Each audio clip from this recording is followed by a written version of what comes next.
en gros, c'est ça. On met en face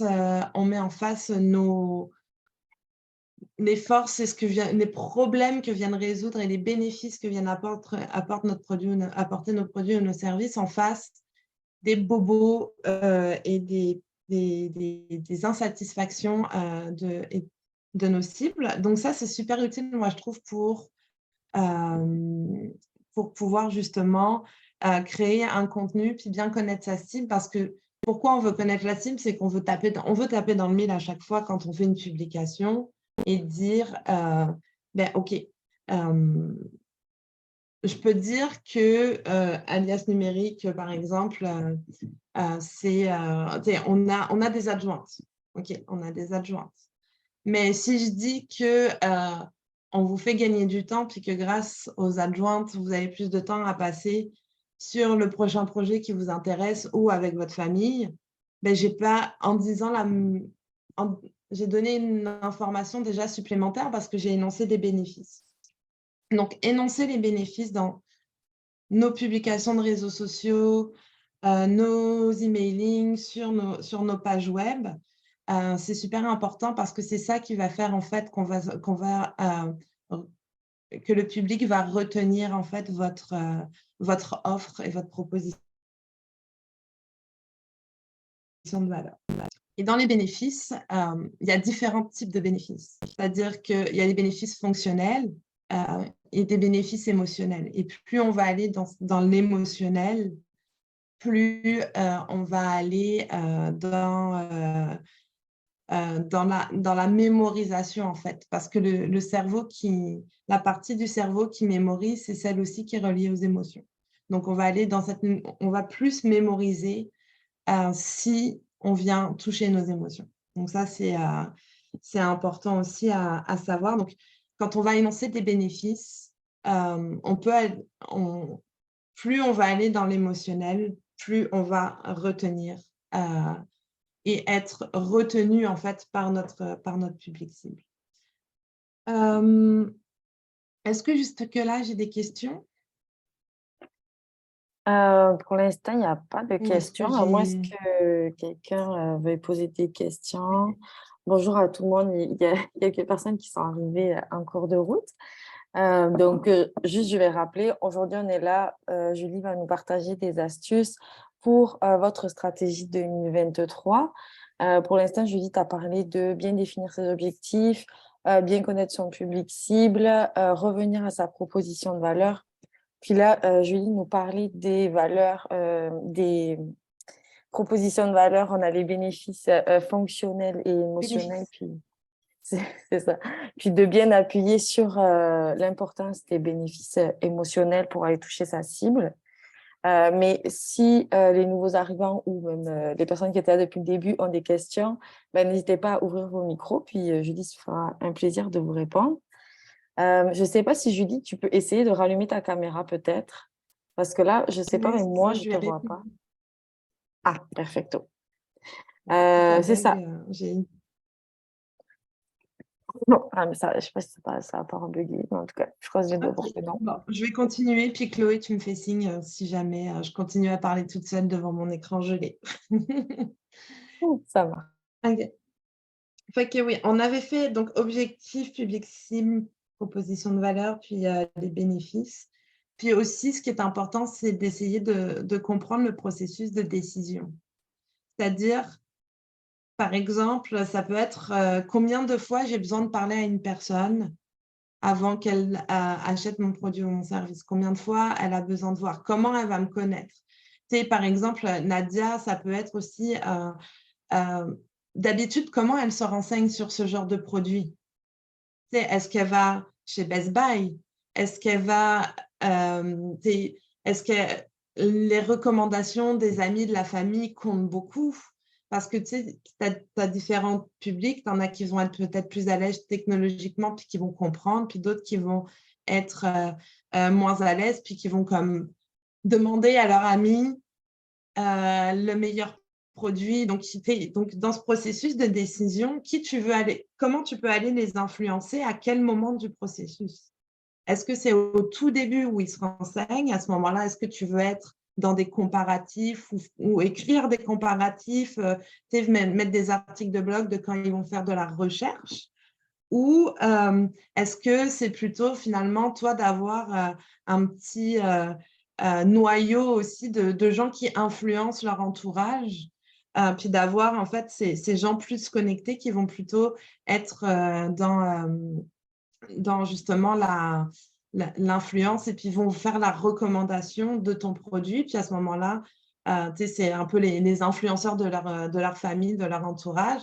Est-ce qu'il y a ces gens-là comment tu peux aller les rejoindre? Donc, le processus de décision, puis quand on est dans une entreprise de service, ça fonctionne aussi, c'est-à-dire que à quel moment, nous, par exemple, pour Alias ou Kamel, c'est pareil, c'est quoi le processus? Est-ce qu'on connaît iCollectif par les réseaux sociaux, on en entend parler, ou est-ce qu'on connaît Kamel par des réseautages et puis après, quand on discute avec lui, tu sais, ça, à quel moment il y a du virtuel, puis à quel moment il y a de l'interaction aussi personnelle. Ça, c'est important. Comme ça, on peut définir en fait, le parcours du client. On revient, il y a beaucoup dans les startups, ça revient souvent aussi dans la création. Mais OK, c'est quoi le parcours du client? Quand est-ce qu'il est en recherche? Et de la recherche, quand est-ce qu'il va être prêt à acheter? Puis là, il a différentes étapes. Puis comment je communique avec lui à ce niveau-là? Donc, ça nécessite plusieurs outils. Ça nécessite que peut-être à un moment donné, on va utiliser les réseaux sociaux. Après, peut-être, ça va être plus de l'emailing ou ça va être des rencontres, dépendamment si on est en B2B ou en B2C, tu sais, ça peut être aussi… le processus est assez différent. Puis c'est vrai qu'en B2B, on a tendance à quand même favoriser la rencontre, mais il y a des possibilités de dire, OK, mais comment je vais faire, par exemple, René, peut-être aussi, ça va être son cas, c'est de dire, par exemple, moi, mon outil, c'est LinkedIn, qu'il faut que je favorise de la rencontre. Comment je fais, en fait, avec LinkedIn? Est-ce que c'est des publications vraiment organiques sur ce que fait AI Collectif qui vont me permettre de décrocher des rendez-vous avec des gens? Pas nécessairement. OK, donc, il faut que j'aille contacter des gens qui m'intéressent, donc des gens qui sont dans ma team, il faut que j'élargisse mon réseau. Est-ce que mon objectif, finalement, ce n'est pas d'ajouter 5 nouvelles personnes sur LinkedIn par semaine? Je vais vous en parler après, mais ce qui est intéressant aussi quand on regarde ce processus-là, c'est de se dire, OK, qu'est-ce que je dois faire manuellement, puis qu'est-ce qui est automatisable? Puis on va aller chercher à automatiser ce qui est automatisable pour gagner du temps. Par exemple, bon, ce qui est facile pour tout le monde d'imaginer d'automatisable, c'est des courriels, une chaîne de courriels. J'ai rentré mon courriel dans votre base parce que je voulais plus d'informations ou parce que j'ai fait telle ou telle action et vous m'avez demandé le courriel ou parce que j'ai acheté. Et bien après, ça, on peut facilement automatiser 4-5 courriels. Envoyer un courriel oh, ça fait 6 mois que vous avez acheté votre produit, qu'est-ce que vous en pensez? Il y a aussi toute la partie satisfaction. Donc, tout ça, c'est facile à automatiser. Mais on peut aussi automatiser des choses avec un CRM qui est connecté à LinkedIn, des outils de LinkedIn aussi qui vont permettre de contacter des gens, d'automatiser un certain nombre de messages. Donc, tout ça, ça fait en sorte qu'on comprend le processus de décision, on essaye de l'analyser. Puis, de quelle manière on fait ça? C'est en parlant. C'est en parlant avec vos clients. Comment tu as fait? Qu'est-ce qui t'a attiré, etc. Ou en parlant avec des clients potentiels. Comment tu te renseignes? Quels sont tes bobos, tes frustrations, tes irritants, par exemple, avec tes ressources humaines, etc. Donc c'est vraiment toujours un processus de OK, on va prendre le temps, on va discuter avec les clients, puis ça, c'est du marketing pas digital, mais ça fonctionne toujours pas mal. Oui, Kamel? Oui, je trouve super intéressant ce que tu dis, parce que étant dans un outil de connexion humaine, je me suis rendu compte que ce qui faisait la différence, c'était les vraies connexions avec les gens. Donc, par exemple, dans mon cas, je rends service d'abord à une personne. Là, tu parlais de proposition de valeur. Et c'est qu'après, quand elle est vraiment heureuse, que je lui dis, bah, écoute, est-ce que tu connais des personnes similaires ou entreprises autour de toi qui aimeraient faire du partage informel de connaissances, retenir leurs talents? Et je me suis focalisé que sur une stratégie. Donc, je ne sais pas si c'est bien de faire ça, mais j'ai que 2 bras. Je suis le seul fondateur. Mais ça marche bien jusqu'à présent. Et je trouve que c'est la connexion humaine la plus importante. Après, j'ai un outil humain, donc j'ai pas un outil de comptabilité, par exemple, où tu peux tester en ligne tout seul sans vraiment de connexion humaine. Ça marche pas. Moi, je mets en relation des gens, des employés pour qu'ils se partagent leur savoir et je vais aller chercher ce feedback. Et voilà, je voulais savoir ce que tu en pensais, si on n'avait qu'une stratégie, qu'on l'a bossé à fond, si c'était bon ou si tu préconisais plutôt 3 différentes et puis tester les 3. Donc voilà. Mais en fait, si ça fonctionne, si ça te permet d'atteindre tes objectifs puis que tu sais qu'elles fonctionnent, c'est intéressant. Après, il faut se poser la question en termes aussi de ta croissance. Est-ce qu'à un moment donné, ça va prendre un deuxième camel ou tu sais, en fait, quelle est ta capacité? Puis si tu dois mettre ça un peu plus à l'échelle, comment tu ferais?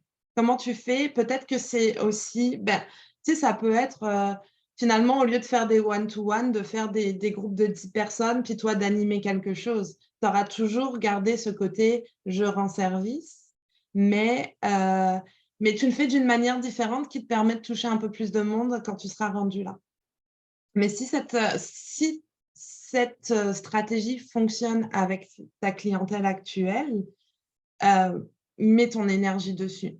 Mets ton énergie dessus quand tu auras peut-être un autre développement de clientèle, peut-être une autre clientèle, etc. Si cette stratégie fonctionne moins bien, là, te dire, OK, on va essayer d'autres choses, on va peut-être tester une autre manière de faire avec des personnes qui ne répondent pas à cette stratégie parce que ce n'est pas celle qui leur correspond le mieux. Pour telle ou telle raison. Est-ce que c'est parce qu'ils n'ont pas le temps? Est-ce que c'est des gens qui sont déconnectés? Il peut y avoir plein de raisons, mais essayer de comprendre pourquoi cette stratégie-là, elle n'a pas été duplicable sur un autre segment de ton marché. Et puis, à ce moment-là, de l'adapter. Puis toujours, si ce n'est pas applicable, tu vas le savoir en discutant avec les gens. Tu vas voir que ton taux de réponse, il est un peu plus bas. Et puis, essayer de comprendre pourquoi. Est-ce que c'est le format? Est-ce que vous avez besoin d'autres informations? Est-ce tu as des gens qui vont avoir besoin de plus d'informations pour être engagés? Donc, est-ce que finalement, cette rencontre-là, elle doit arriver au même moment du processus, etc. Ok, excellent. Bah, c'est exactement ça. Pour l'instant, je suis dans une phase de première croissance et plus tard, quand on sera en hyper croissance, quand on voudra aller plus vite, ça prendra de l'automatisation parce que comme tu dis, je ne vais pas me cloner. Non, c'est ça. Mais OK, mais super. Je vais essayer de rouvrir ma caméra. Attention. OK, super. Donc, c'est ça, le processus de décision. Puis, vous n'avez pas besoin de faire un graphique tu sais, comme mind map ou un truc qui va vous prendre longtemps. Là, ça peut être un tableau Excel de OK, là, mon client, il est en phase de recherche. Qu'est-ce qu'il fait? C'est quoi ses actions? OK, donc là, il est sur Google. Donc, ça va peut-être être mon SEO qui va être important à ce niveau-là pour comprendre où est-ce que je fais un petit peu de pub pour Google parce que mon SEO n'est pas terrible et que ça prend du temps à s'améliorer. OK. Là, il va être plus en recherche. Bon, une fois qu'il m'a découvert, qu'est-ce qu'il va vouloir savoir, etc. Donc, là, ça va être peut-être plus de l'inviter sur les réseaux sociaux ou mon site web, etc. Donc, ça va être ces différentes étapes. Un tableau Excel, qu'est-ce qu'ils utilisent, puis ça peut être assez simple. Voilà. Donc, nous, ce qu'on essaye là vraiment, puis on peut, on peut se modéliser des choses en énorme, mais ce qu'on veut, c'est le rendre accessible. Et c'est de faire en sorte que ça ne va pas être un énorme tableau que vous allez avoir peur d'ouvrir et puis que vous allez ouvrir une fois par an, ou pas. Donc, ça, c'est important. Puis, ce qui va être important aussi dans ça, c'est justement de vous programmer du temps dans votre agenda de manière récurrente pour avoir une certaine stabilité dans vos communications, dans votre marketing. Donc, ça peut être à chaque semaine, ça peut être à chaque 2 semaines. C'est pas juste, OK, je vais faire mes publications de réseaux sociaux, c'est est-ce que mes statistiques vont bien? Est-ce que j'atteins mes objectifs? D'avoir un petit sommaire exécutif de voilà ce que je voulais avoir dans le mois. Je voulais avoir plus d'interactions sur mes publications. OK, pourquoi? Parce que je voulais me faire découvrir. Est-ce que je voulais que mes publications touchent 500 personnes. OK. Ne regarder, est-ce que je l'ai atteint? Est-ce que je l'ai pas? Si je ne l'ai pas atteint, pourquoi? Qu'est-ce qui a permis d'atteindre? Qu'est-ce qui a quand même bien fonctionné? Puis qu'est-ce qui a moins bien fonctionné? Donc, c'est de prendre le temps de faire des petites analyses de manière récurrente. Oui, et la constance et la stabilité, c'est difficile. Et c'est d'autant plus difficile quand on n'a pas des objectifs bien définis. Parce que si on ne voit pas le retour de ce qu'on investit comme temps, on l'abandonne. Parce qu'on est des entrepreneurs, on a 1000 autres choses à faire, on doit produire, on doit parler à nos clients. Donc, c'est sûr que si on ne se définit pas des objectifs et qu'on ne regarde pas où on en est sur la route des objectifs, c'est très, très, très facile d'abandonner ce temps-là. Donc, c'est pour ça que je dis de le mettre de manière récurrente, votre marketing dans votre agenda et d'avoir… ça peut être 1 heure ou 1 heure et demie par semaine. Hein. Ça n'a pas besoin d'être une demi-journée parce qu'il y a ça aussi. Des fois, oui, on peut tout faire en une demi-journée par mois, mais quand est-ce qu'on a cette demi-journée de libre avec personne qui nous appelle, pas d'urgence à gérer, pas de courriel, etc. Donc, il vaut mieux se mettre des petits moments, des fois.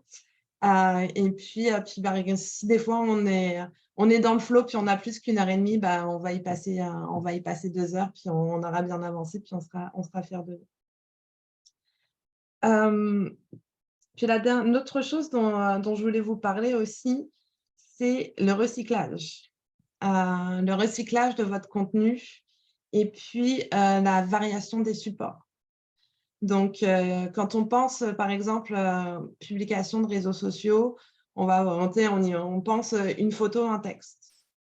Ou si on fait une vidéo, par exemple, aujourd'hui, on est tous ensemble, mais cette vidéo-là, on peut très bien la republier sur nos réseaux sociaux, mais on peut très bien aussi se dire, OK, on va prendre ce contenu-là, puis on avait 4 conseils, on va le condenser, puis on va faire un carrousel avec 4 conseils qu'on va mettre sur notre LinkedIn. On va prendre l'audio, puis on va le mettre en podcast. Donc, il y a beaucoup, beaucoup de possibilités, en fait, d'être découvert. Puis l'idée, c'est d'optimiser votre temps et de donner un support. Il y a des gens, des vidéos sur YouTube, ils n'en écoutent pas. Mais ils vont écouter des podcasts pendant toute leur journée de travail, quasiment. LinkedIn, les petits carousels, ça va attirer plus l'attention, mais est-ce qu'il y en a qui vont préférer la vidéo au carrousel parce qu'ils n'aiment pas lire? Un article de blog, c'est pareil. Un article de blog, ça peut être une vidéo qu'on va faire, ça va nous prendre 5 minutes. Donc, c'est de varier les supports. Les supports qui fonctionnent extrêmement bien en ce moment sont les vidéos assez courtes, donc pour tout ce qui va être Instagram, Facebook, les carousels LinkedIn et le support audio, donc tout ce qui est podcast. Puis quand vous faites un podcast, vous pouvez juste prendre un extrait, le coller sur une photo dans le Canva, puis le mettre sur votre LinkedIn, votre Facebook pour attirer les gens. Mais ce sont des formats qui permettent aussi justement de se faire découvrir. La vidéo, le podcast, pour la découverte, c'est assez intéressant. Donc, c'est ça. C'est vraiment de varier les supports. Et puis, gardez en tête que peut-être, vous aurez l'impression de vous répéter, mais la durée de vie d'une publication sur les réseaux sociaux est extrêmement courte. Moi-même, si demain, on prend une publication d'Alias Numérique d'il y a 1 an, qu'on me change le visuel, qu'on me change 4 mots ou qu'on m'en fait un audio, je ne suis même pas sûre que je la reconnaîtrais alors que c'est moi qui l'ai écrite.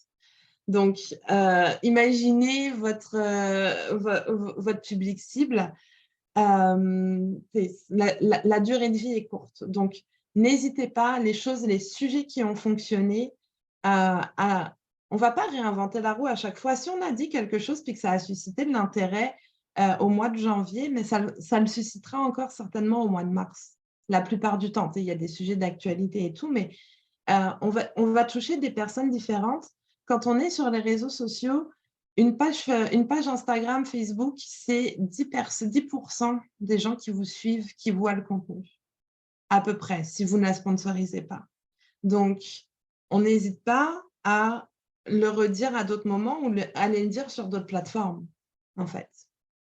Donc, c'est ça aussi qui est intéressant dans le recyclage, c'est que, oui, ce que j'ai dit en janvier sur Facebook, ben, je vais peut-être, ou ce que j'ai dit en janvier sur mon blog, que j'ai partagé sur Facebook, je peux aller le redire en avril de la même année parce que je vais toucher d'autres personnes, puis je vais peut-être le présenter d'autres manières. Donc, c'est ça aussi qui est intéressant. Ça permet aussi c'est ça, de gagner du temps, de savoir optimiser aussi votre temps, puis vous dire, OK, bon, il y a des choses qui ont fonctionné, je vais les réutiliser au fur et à mesure. Et puis, je vais aussi me garder un peu de temps créatif pour essayer des nouvelles choses, parler de nouvelles choses, parler de mes sorties, de l'actualité de mon entreprise, de mon actualité, etc. Donc, le côté recyclage, je vous encourage fortement à le faire. Voilà. Et puis, je vous l'ai dit, non, en fait, l'autre point, j'ai passé avant, là, le petit bonus, c'était d'automatiser ce qui est possible. Mais on en a parlé aussi un petit peu avec Kamel. Donc, regardez aussi les opportunités d'automatisation. La première, en général, c'est de connecter ses réseaux sociaux à son CRM, d'essayer de générer des leads et puis de les avoir dans une base qu'après, on peut entretenir. Ça, c'est vraiment… il y a différents moyens de le faire. Tu sais, par exemple… les boutiques en ligne comme Shopify vont collecter énormément de données aussi sur vos clients si vous vendez en ligne. Donc, et ces données-là, souvent, on n'en fait pas grand-chose. Mais elles sont super importantes parce que vous allez voir, OK, est-ce que j'ai beaucoup d'abandon de panier? Ben là, je peux automatiser quelque chose pour avoir 1 ou 2 courriels pour faire en sorte que les gens n'abandonnent pas leur panier ou reprennent leur panier. Ça peut être des courriels, ça peut être de la publicité aussi sur Facebook, mais ça peut être ce genre de choses. Qui sont mes meilleurs acheteurs? Comment je les garde? Comment j'obtiens des évaluations sur mon produit, mon service? Je peux peut-être automatiser au bout de 3 semaines, 1 mois, que l'utilisateur, mon acheteur là, de lui demander son avis. Donc, il y a énormément d'opportunités d'automatisation. Donc, de le faire un petit peu au fur et à mesure, c'est aussi intéressant. Puis, tu sais, c'est pareil, c'est pas de se dire, OK, le mois prochain, je passe 20 heures sur mes emailing, puis tout est automatisé pour l'année. Si vous pouvez le faire, faites-le. Mais la réalité est certainement que vous allez regarder, OK, ce mois-ci, je m'occupe des abandons de panier. Le mois prochain, je regarde mes meilleurs acheteurs. Si on connaît aussi la durée de vie du produit, toi, Nadia, la durée de vie est assez longue de ton produit. Donc, mais ça peut être…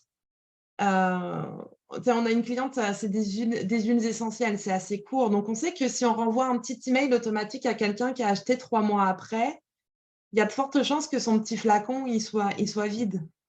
Donc, d'essayer d'anticiper ces choses-là, etc. Donc, d'automatiser un petit peu au fur et à mesure. Voilà. Merci Julie pour ces précieux conseils. Je ne sais pas si parmi vous, il y en a qui ont des questions ou qui voudraient intervenir. Oui, Nadia, vas-y, je t'en prie. En fait, je voulais faire un pouce, merci, mais non, c'était très bien, merci beaucoup. Merci Kamel, à bientôt. On se parle bientôt. Un grand merci à toi, Julie. Voilà. Merci infiniment, à bientôt. Ça fait plaisir. Puis si vous avez des questions, on peut rentrer dans du un peu plus spécifique aussi, là, comme on a fait. Il nous reste un petit peu de temps. Puis moi, ça me fait vraiment plaisir de répondre aux questions, aux interrogations que vous pourriez avoir par rapport à votre stratégie web. Effectivement, le calendrier, essayer d'aller poster des choses dans le calendrier de ce que je vais dire cette semaine. J'essaie aussi avec Google, par exemple, nous, c'est en France, tablette durcie, au Québec, c'est tablette industrielle. Donc, souvent, Google va suggérer des choses en bas de mots-clés que les gens vont chercher régulièrement. Donc, j'essaie d'en chercher régulièrement. D'autres tonalités aussi que j'entends, d'autres choses que les gens me disent, tablette indestructible, toutes ces choses-là.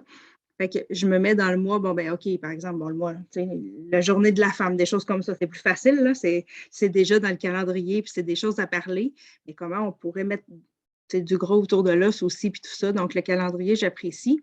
Et comment tu vois ça?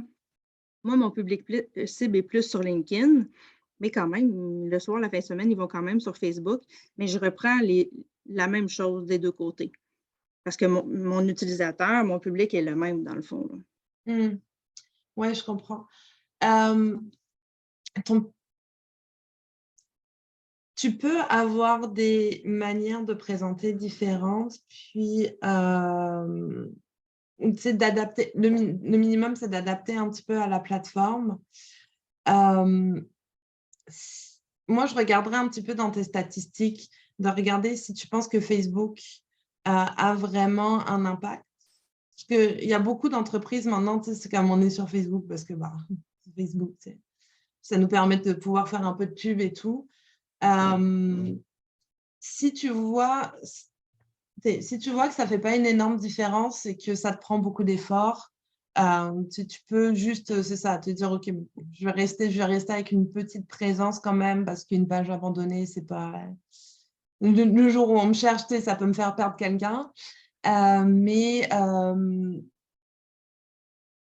est-ce que ces personnes-là, si c'est pour la même utilisation, etc., puis qui sont connectés à un moment plus professionnel, c'est sur leur LinkedIn, ben, à ce moment-là, focus-toi sur LinkedIn. Parce que, en fait, soit on peut avoir des stratégies très différenciées. Tu vois, nous, on va dire la même chose à peu près sur Facebook et sur LinkedIn, mais sur LinkedIn, on va l'approfondir un peu. Sur Facebook, ça va être du contenu plus léger à consommer parce qu'on est vraiment dans une consommation rapide. Et sur LinkedIn, on va poster un petit peu moins, mais on va aller comme fouiller un peu plus le contenu, puis poster du contenu un peu plus long. Donc, ça peut être ça aussi. Ça peut être peut-être finalement d'avoir une vidéo qui tourne de temps en temps sur Facebook aussi pour montrer être plus dans la démonstration du produit, par exemple. C'est ça, mais c'est vrai, parce qu'en fait, on est tous connectés partout, tout le temps. Tu sais, genre moi, dans la journée, je regarde LinkedIn, Facebook, Instagram, mais ce n'est pas pour ça que les entreprises vont vouloir aller me chercher sur ces 3 canaux-là. Ce n'est pas les mêmes qui vont venir me chercher. C'est sûr que quand je suis sur Instagram, tu sais, on va plus me proposer des applications de yoga, alors que sur LinkedIn, je ne les vois pas. Donc, je pense que dans le processus de décision, tu as de plus fortes chances, si c'est pour une clientèle professionnelle, que ça se passe sur LinkedIn au moment du travail. Ou alors tu te dis, bon, bah, finalement, Facebook, je vais l'utiliser pour me faire connaître un peu plus, mais je ne suis pas sûre que il soit dans des dispositions vraiment pour être, OK, là, c'est le moment où je vais me renseigner sur cette tablette-là pour le travail, etc.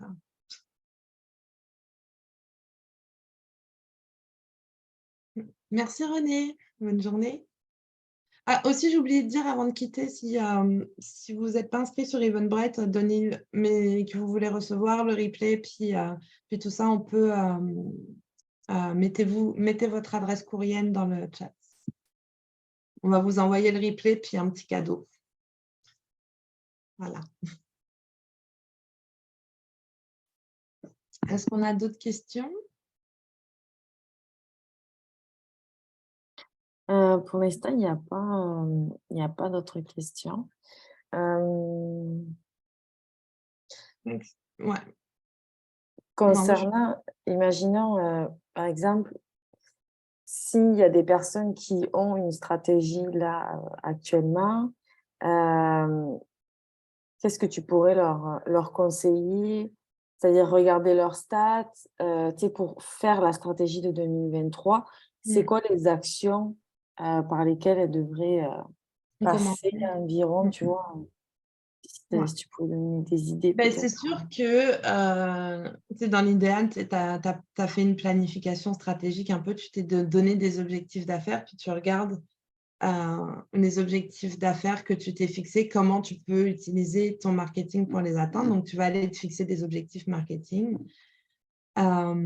Mais c'est aussi, oui, de prendre une photo, de regarder là où on en est, puis de se demander si c'est réaliste. Et si moi, je dis, on veut avoir 500 000 followers l'année prochaine,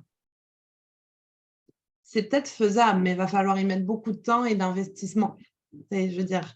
Donc, c'est de se dire, OK, d'où je pars, qu'est-ce qui a fonctionné, qu'est-ce qui n'a pas fonctionné, de regarder un petit peu si on vend en ligne, qu'est-ce qui a généré des leads, qu'est-ce qui a fait connaître, en fonction de nos objectifs aussi.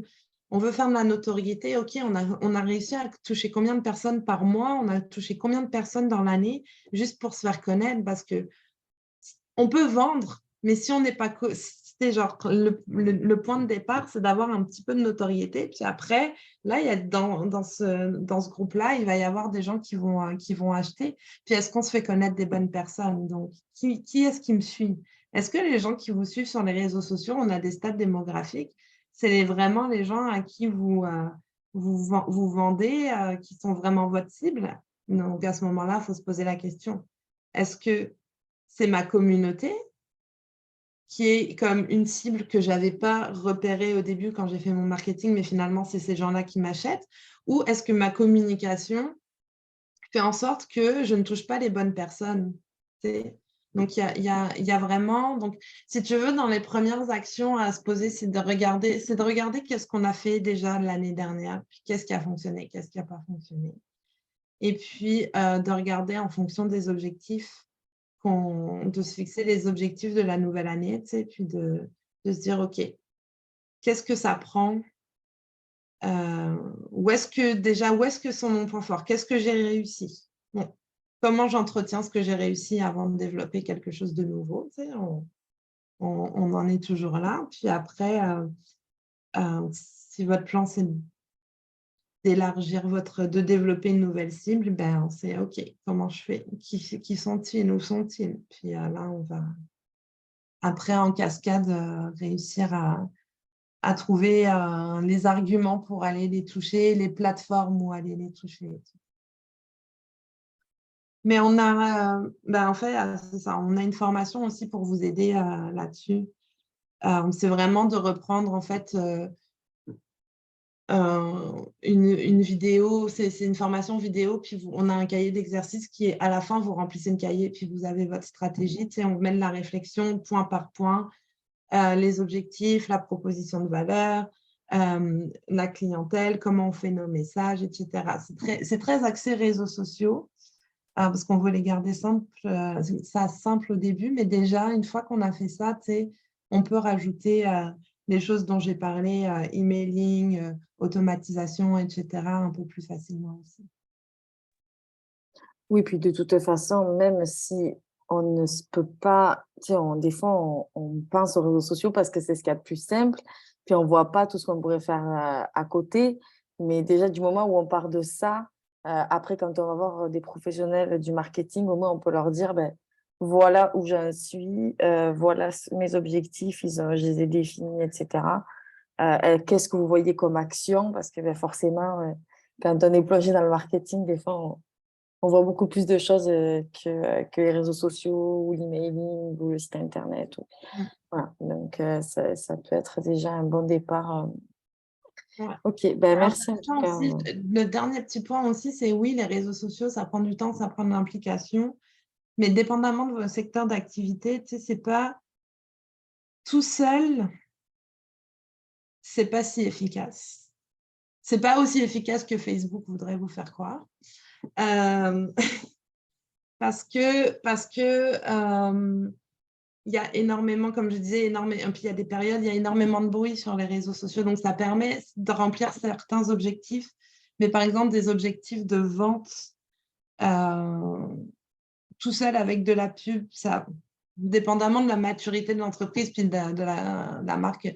Je veux dire, une entreprise, un Best Buy qui nous fait des pubs de Black Friday, oui, on connaît Best Buy, on a besoin de telle ou telle chose, on va y aller, mais sinon, ça prend un peu plus qu'une publicité Facebook pour vendre ou qu'une publication. Donc regardez aussi les autres éléments qui sont votre site web, vos emailing, puis parce que en tout cas pour tout ce qui est vente en ligne, on sait que c'est très très efficace et c'est ce qui vend le mieux. Donc voilà.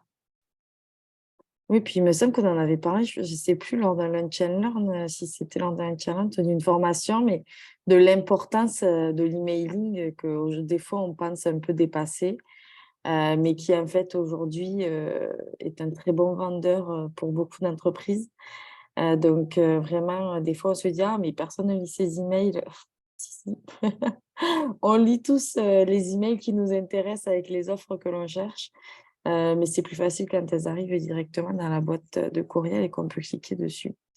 Donc, ouais, vraiment, les courriels, c'est vrai que il y a des stratégies aussi pour les courriels à mettre en place. Donc, c'est intéressant d'en parler. Ben, merci. Je ne sais pas s'il y avait d'autres questions. Mais sinon, merci Julie d'avoir partagé tes précieux conseils avec nous à midi. Ça me fait plaisir. Merci à tout le monde d'être venu, d'avoir participé. Je pense qu'on se retrouvera au mois de janvier. Oui. Il me semble que c'est ça qu'on avait dit. À Noël, parce qu'on s'était dit que Ça, à Noël, tout le monde va dans son rush de qu'on Noël. n'allait pas nous écouter. Donc, on va se revoir en janvier. Puis, si vous avez des thématiques que vous voulez aborder plus précisément sur une partie du marketing ou partie gestion administrative, ben, n'hésitez pas soit à nous les mettre dans les commentaires de ce live ou à nous les envoyer à notre adresse bonjour@aliasnumérique.com parce que ben, on est là pour répondre à vos questions. Donc, si vous en avez, on y répondra, on organisera un Lunch and Learn sur cette thématique. Voilà, merci beaucoup. Bon appétit à ceux qui n'ont pas encore mangé. Merci beaucoup. À bientôt. À bientôt. Passez une bonne journée. Merci à tous. Bonne journée aussi. Alors, je vais arrêter l'enregistrement.